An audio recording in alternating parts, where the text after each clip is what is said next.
For as long as we can remember, unpopular leaders the world over have realised that if they can create an external enemy or threat, then angry electorates quickly unite and rally behind them, and miraculously they become popular again.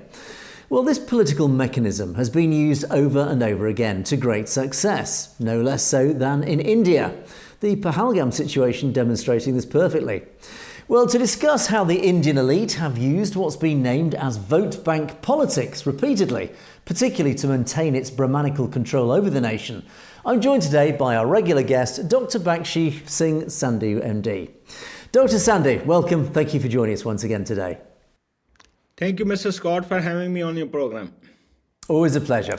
Now, Dr. Sandhu, vote bank politics. For those that are unaware of this term, could you please explain what it's all about? So, Scott, the vote bank politics is a modus operandi of Indian governments. Different governments at different times play the same politics to fetch the majority Hindu vote. In order to do that, what they do is they target minorities.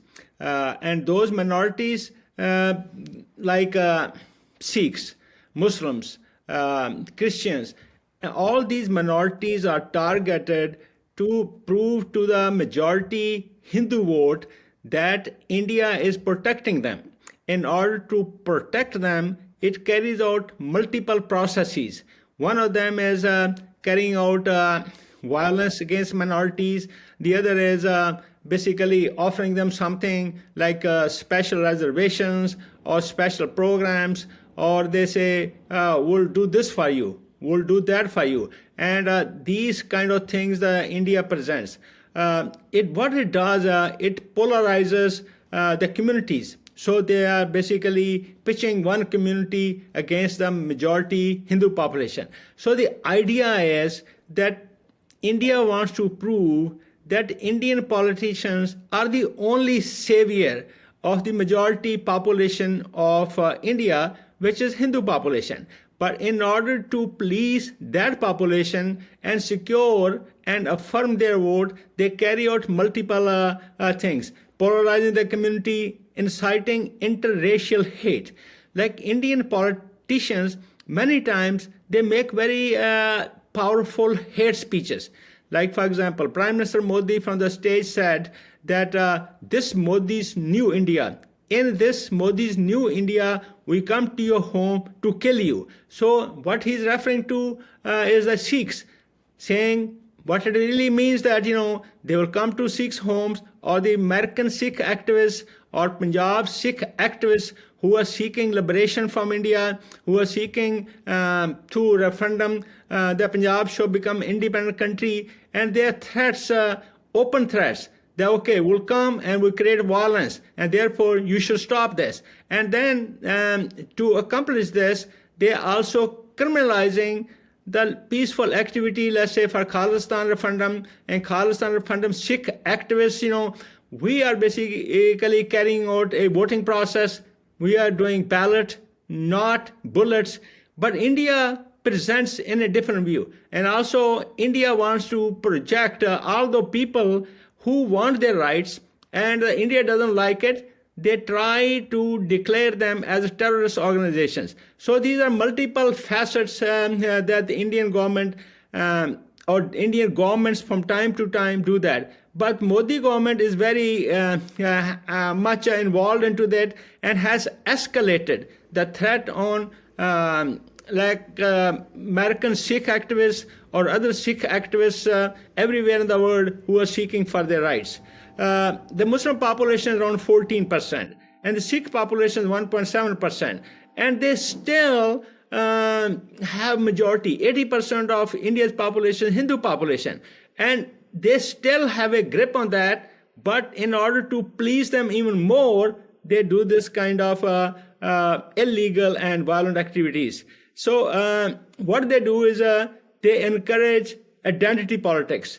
They divide or they make a communal divide, and they present as tokens. Okay, they promise so many things which are never delivered or maybe delivered to some extent. So this India's vote bank politics or vote bank policy is such that keeps giving. Since 1947, this politics has played very favorably on the side of India, but that has carried out violence and injustice against minorities. That's vote bank politics.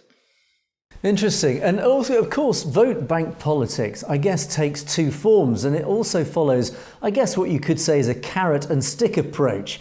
The carrot, of course, is the briberies, the simple political bribes. A recent example of that was the BJP government handing out boxes, charitable boxes to the Muslim population across India. It didn't cost very much. It was simple gesture politics in an attempt to essentially bribe Muslims to say, look, we're not bad people, we care about you. But of course, that sits in the context of many negative things that they have done. And of course, then the other side of the coin is, as you rightly say, is the negative side. It is the stick approach. It is beating, it is dividing, and it is particularly aiming against the minorities. So, of course, this does lead on to then, as you rightly said, about division, dividing the minorities in India. And of course, there are many, many examples of that. And perhaps you can start to talk about the negative side of vote bank politics. And let's start talking about what incidents in the past have happened that would demonstrate how these vote bank politics have been used against minorities. So, Mr. Scott, there are a lot of examples. We can take example, the latest example is pahalgam massacre. So these were the tourists. The tourists are targeted.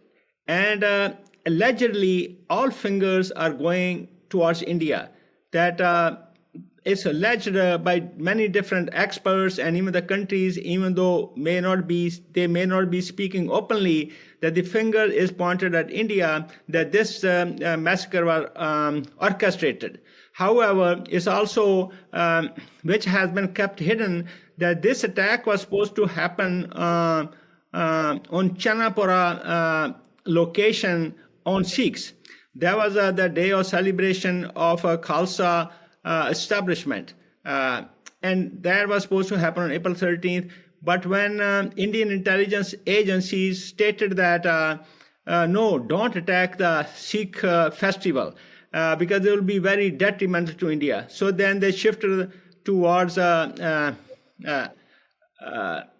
pahalgam. So what happened was innocent people are killed in pahalgam and there was nobody there.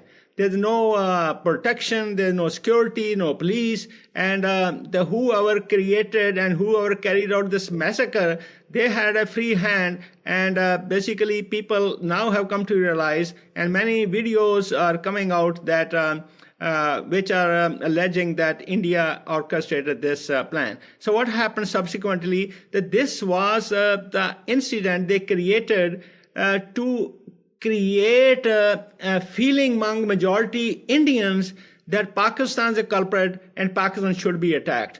So Indian politicians say, if India wants us or Indian population wants us to attack Pakistan, we'll do so. So in few days later, they attacked Pakistan. So what happened?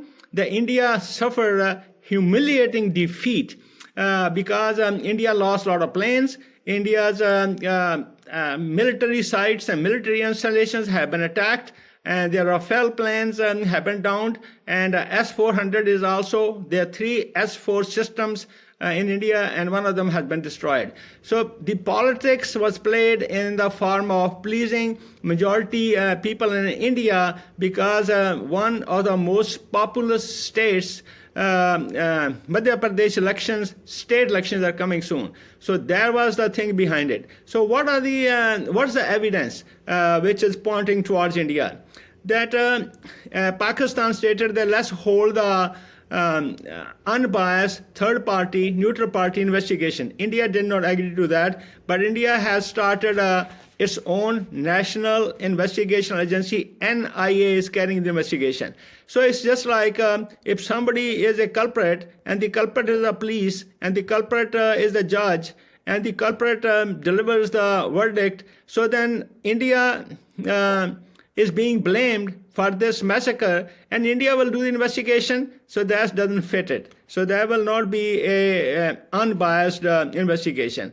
So other thing, even the other countries have not accused Pakistan because they know that it's not Pakistan's job. No militant groups have taken responsibility for this, and there are protests against this thing in India too. But especially in India, majority India population never basically wants to take a unbiased look at it. They automatically say, okay, Pakistan has attacked it, so Pakistan should be punished and should be attacked. This is how India says, okay, this pahalgam massacre was carried out by, let's say, some militant organizations. Therefore, we want to punish them, and then wants to prove itself to the majority Indian population that we are strong, we can get to our enemies. That this is created, this is a creation. So what India does, they set up a narration. In order to prove that narration or that narrative, they carry out activities. And this is all to get the votes of majority people in India who basically are happy, or they basically, most of them, not all of them, most of them, they think that this is the right way to basically carry the country. Yes, and as you rightly say, Dr. Sandhu, of course, the evidence does seem to point to the whole operation being a false flag operation by Indian intelligence, and many independent observers are even starting to go down that line of questioning as well. And I think it is, as you rightly say, very interesting that they will not allow an independent investigation, but instead they're investigating themselves. In fact, India acting as both judge and jury, which of course does reflect the situation of transnational oppression and the murder of Hardeep Singh Nijjar, where they said, we will investigate ourselves. So again, I think it speaks volumes about the potential guilt of India as a nation. But of course, these actions aren't just limited to the present day.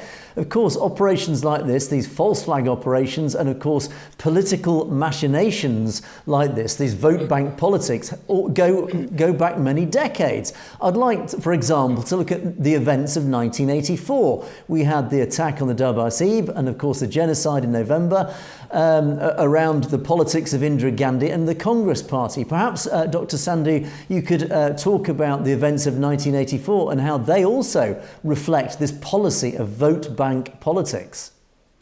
See, in early 90s, Indira Gandhi was losing support, and in Punjab, the Congress Party was very weak. So Indira Gandhi planned that in order to, let's say, counteract the influence of Akali Dal, she wanted to create the opposition to Akali Dal through a very prominent Sikh leader. So they chose Sanjana Singh Ji Pindramwale, who was very charismatic, who was very, let's say, up-to-date, and they chose him.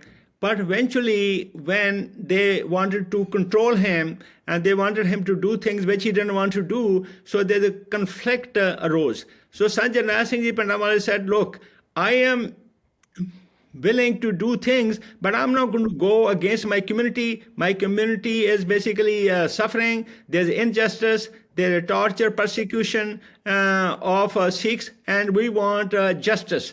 So when that conflict arose between Indira Gandhi and Sanjana Singh Ji Pindramwale, she chose to basically assassinate him.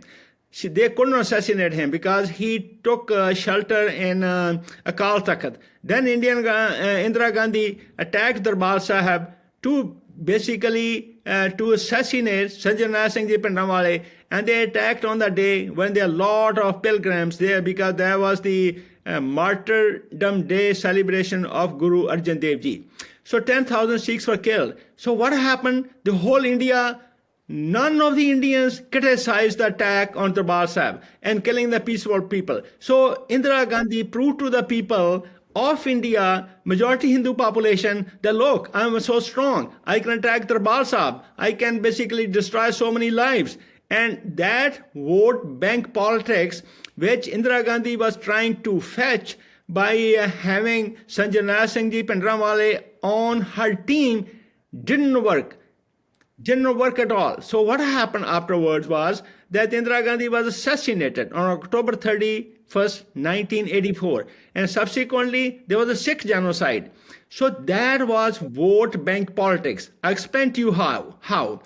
So in the Sikh genocide in November 1984, more than 30,000 Sikhs were killed, more than 200,000 Sikhs were displaced. The attack took place simultaneously in the same fashion as in a pre-planned fashion. So then the elections happened in December same year, 1984, the election took place. And Rajiv Gandhi, he won by a very high majority. So because Rajiv Gandhi had stated after the assassination of Indira Gandhi that when a big tree falls, the earth shakes. So depending upon that, the majority population of India, Hindu population, voted in vast numbers and he got a big win. So then that means that the killing minorities are creating pogroms or creating massacres or genocide is basically fetching the majority vote of India, which is Hindu vote. So it's unfortunate that the one large community thinks that killing minorities, attacking minorities, basically dividing them, creating communal violence is a way to carry the country or is a good way to win elections. And that's not going away and probably will not go away in the near future. So that's how the attack on Darbar Sahib and Sikh genocide was vote bank politics, because they wanted to Punjab to be weak and present to the Indian population, oh look, we are keeping Sikhs in check, we are subduing them, we are controlling them, and we will not let them speak for their rights. That's how the vote bank politics worked for Rajiv Gandhi, and he won big in December 1984 parliamentary elections. And of course, the common theme in so many of these instances is the creation of an enemy, creation of a common enemy to try and unite the electorate behind the leader of the time for political gain, of course. And likewise, this same tactic does seem to have been used in these false flag operations. Another one, of course, that comes to mind immediately is the Chittisinghpura massacre back in 2000, which of course coincided, unsurprisingly, with the visit of Bill Clinton in the year 2000. And the aim was, of course, to paint Pakistan and the Islamic population as a potential threat to the Hindu dominance of India. So the Chittisinghpura massacre unfolded. And of course, as Sikhs for Justice have only just recently announced that there is a whistleblower from the Indian Army, an Indian officer, who admitted, yes, it was the Indian Army behind this attack. So again, another prime example. Perhaps, Dr. Sandhu, you can elaborate on that and talk about the Chittisinghpura massacre as an example of this. So, Mr. Scott, that's exactly that. That's very informative for for our observers or our listeners. See, Chittisinghpura was orchestrated by Indian military organization, Indian intelligence agencies, and 36 Sikhs were massacred in cold blood. They were gathered from the surrounding villages. They were brought to Gurdwara. They shot point blank on the evening of the visit of President Clinton. So then immediately India blamed the Muslim militant organizations. And then what they did later on was they picked up some young people from the villages and they killed those young people also. And they killed the young people, this is the second batch, to blame that, to create an impression that India said, look, we have killed the killers, meaning the people who carried out attack on Sikhs, those people we have killed. And then the Muslim militant organization said, no, none of our people have been killed. All my people are here. All the Muslim militants who said, we all here. None of us has been assassinated. So then the village people thought that it must be the Indian government. So the village people carried out vast demonstrations and hundreds were killed in that demonstration also. Then the people forced to exhume the bodies. They dig out the bodies. they collected the DNA. DNA samples were lost. Then they dug the bodies again second time, and it proved that DNA of those people killed and buried was compatible, or was the same as DNA of the village people. So from that, it was proved that it was carried out by the Indian intelligence agencies and executed by Indian military people. And also, as you have mentioned, the latestly, the one of the Indian military personnel has corroborated and has stated on the news, on the vast international media, that killing of Sikhs, that assassination of Sikhs, massacre of Sikhs was carried out and planned by India. So why did they do that? They wanted to impress upon President Clinton, look, the Muslim militants are creating such kind of havoc and massacres, and thus prove to the Indian population that India has a power to kill those who kill Sikhs. So this is India tried to create an impression among the Indian people that anybody who, let's say, attacks Sikhs, they will be punished. But actually, they killed the Sikhs in the first place. So they manipulate so much. So you have to look at the story and basically dissect it step by step. Then you will come to know. And now the story has been confirmed and corroborated that Indian intelligence was involved in the massacre of Sikhs in Chittisinghpura and the evening of arrival of President Clinton. This is how India plays politics, and they don't care how many people they kill. Innocent people who have nothing to do with any politics, who are not asking for any country, who are not asking for Punjab independence, who are not asking for Khalistan. What's their fault? They just happen to be Sikhs, and they're massacred. That's India's vote bank politics. And of course, the worst massacre of the 20th century, arguably, on the subcontinent was, of course, the terrible time of 1947, the time of partition and this mass exodus of people. And of course, the same policies rolled out even then, did they not? So when the time of partition, people knew that there would be migration, cross movement of the people. And the people in Punjab, they were asking, what will become of my old mother who is not able to walk? What will become of my 2-month-old child who is basically sucking milk from his or her mother? What will become of them? What will become of my business? Business is very hard to establish. Where will I go? Where will I end up? What will be my destination?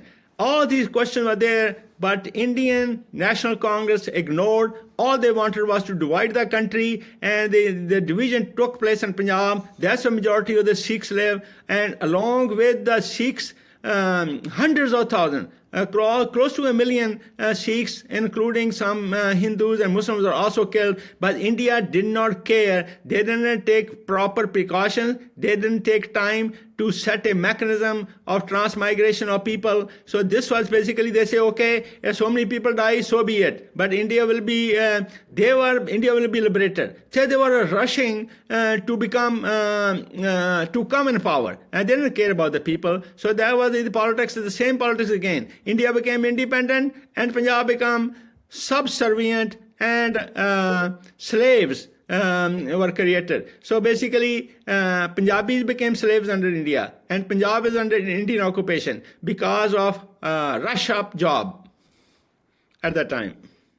Indeed. And of course, when I talk about the common themes of this vote bank politics, particularly in, I would say, more recent times, we talked about the creation of an enemy, an artificial creation of an enemy. But the other thing that has coincided with many of these situations, these false flag operations even, has been, strangely, the visits of powerful people, and particularly US politicians. For example, we can look at the visit of Bill Clinton in the year 2000 that preceded the Chittisinghpura massacre. We had J.D. Vance's visit, which strangely enough coincided with the pahalgam massacre. And of course, in 2020, for example, as another example, the Delhi riots was coincided with a visit of President Trump. Again, let's take the Delhi riots as another example of this, Dr. Sandhu. Why do you think Donald Trump had such an influence? And was it indeed a coincidence, his visit, that coincided with the Delhi riots?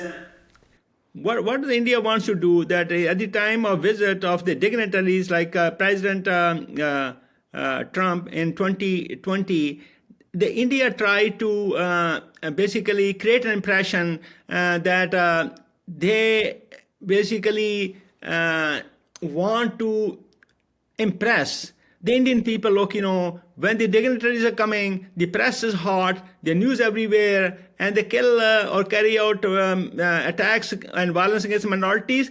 That basically is telling the Indian people, the majority Hindu vote, that look, we can protect you. We can protect you against minorities. So that's how that, they carried out a situation in which in February 2020, a lot of Muslim shops were burned. Muslim masjids were also torn down, or they were set afire, and the houses were burned. And a lot of people were, or the other minority religion were killed. So this is the politics again and again. Same thing is happening, like the President Clinton's visit, J.D. Vance's visit, Trump's visit. Violence happens only when the foreign dignitaries come. This is to prove to the foreign countries that the minorities are troublemakers, and also prove to the majority Indian vote that, look, we will protect you, and if that requires killing some people, we're willing to do it. Not only that, India says that if some Hindus die in that massacres,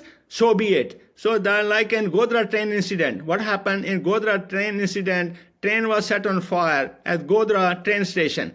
Following, there was a lot of violence and massacre. In that one, about 1,000 Muslims have died, and maybe out of them 400 Hindus died too. Why a single Hindu has to give up his or her life just for the vote bank politics? Because Modi was in power at that time, and Modi said, let the Hindus vent their anger. So that means the police was not directed to stop the violence. So the police was sitting, watching by, standing by, not controlling the violence. And that way, Modi government proved to the people of Gujarat that, look, we are standing on your side. We can kill minorities if needed to get your vote. And they got their vote. And then Prime Minister, then Modi, Narendra Modi became Prime Minister after like about 10 years. So this is how the operation goes in or goes on. The lesson for minorities is that you are the target. And if India stands as a country, that whole bank politics will go on. So India is feeding or basically serving the majority population, and you are not a part of it. And you are the basically scapegoats. And you have to think seriously how India can be stopped from doing such things. And of course, really, that leads on to a final question, Dr. Sandhu, and I think it is almost a rhetorical question. But when we look at what's happened in Jammu and Kashmir since 2019, when the central Indian government took full control of Kashmir, that actually went against the constitution, it has depleted their human rights. These people, the majority Muslim population of J&K, have suffered intensely since then. And they are now suffering effectively a colonialization of Hindus who are pouring in and buying up land, etc. in J&K. But the same thing has played out in the Punjab as well. And it does lead on to that question, which you, of course, have just touched upon there. What do you think the Muslim populations of J&K, the Sikh populations of Punjab, what should they be doing? Where should they be focusing? What action should they now be taking to bring this to an end?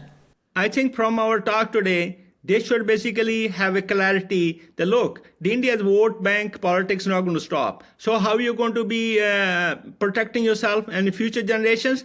Let's act together. Let's, like people of Punjab, they should stay for the, they should basically stand up and stand out for their rights and create Punjab as an independent country that was. Similarly, Kashmir people also should get together, become cohesive force, and get Kashmir liberated from Indian occupation. Because unless and until you create your own sovereign country, this is not going to stop. Or maybe it's very unlikely to stop. And why you touched on Jammu and Kashmir being union territories. So that gives India a lot of power. So if everything is controlled by India and it's basically union territory, Indian administration control the politics. Similarly, a part of Punjab, the capital of Punjab, Chandigarh, became a union territory. So that's the heart of Punjab. Basically, Chandigarh was built upon the money of the people of Punjab, and that's basically now a shared capital between Punjab and Haryana. So that's how India exerts control. And this is a serious matter. So what the most unfortunate thing is that when innocent people are killed, the majority Indian population doesn't care about it. They don't protest. They don't protest that the pahalgam or even Pulwama attack should not have happened. They are happy about it. They want the minorities to be kept in check. And if violence happens against them, so be it. Nobody is protesting. Nobody has protested the Pahalgam massacre. And they were the Hindus who were killed. So no matter who killed, then there should be big riots in Bombay and Calcutta and Delhi, and nobody spoke. That is the vote bank politics. But the minorities must unite together and stay together against such unfortunate attacks. A very powerful message to the people of northwest India. But unfortunately there we must leave it, but we will be talking again with Dr. Sandhu soon to continue the discussion. Dr. Sandhu, as always, it's been an absolute pleasure. Thanks so much for joining us. Thank you, Mr. Scott. Have a good day. Thank you. And thank you for watching the Satluj TV podcast. We will see you next time.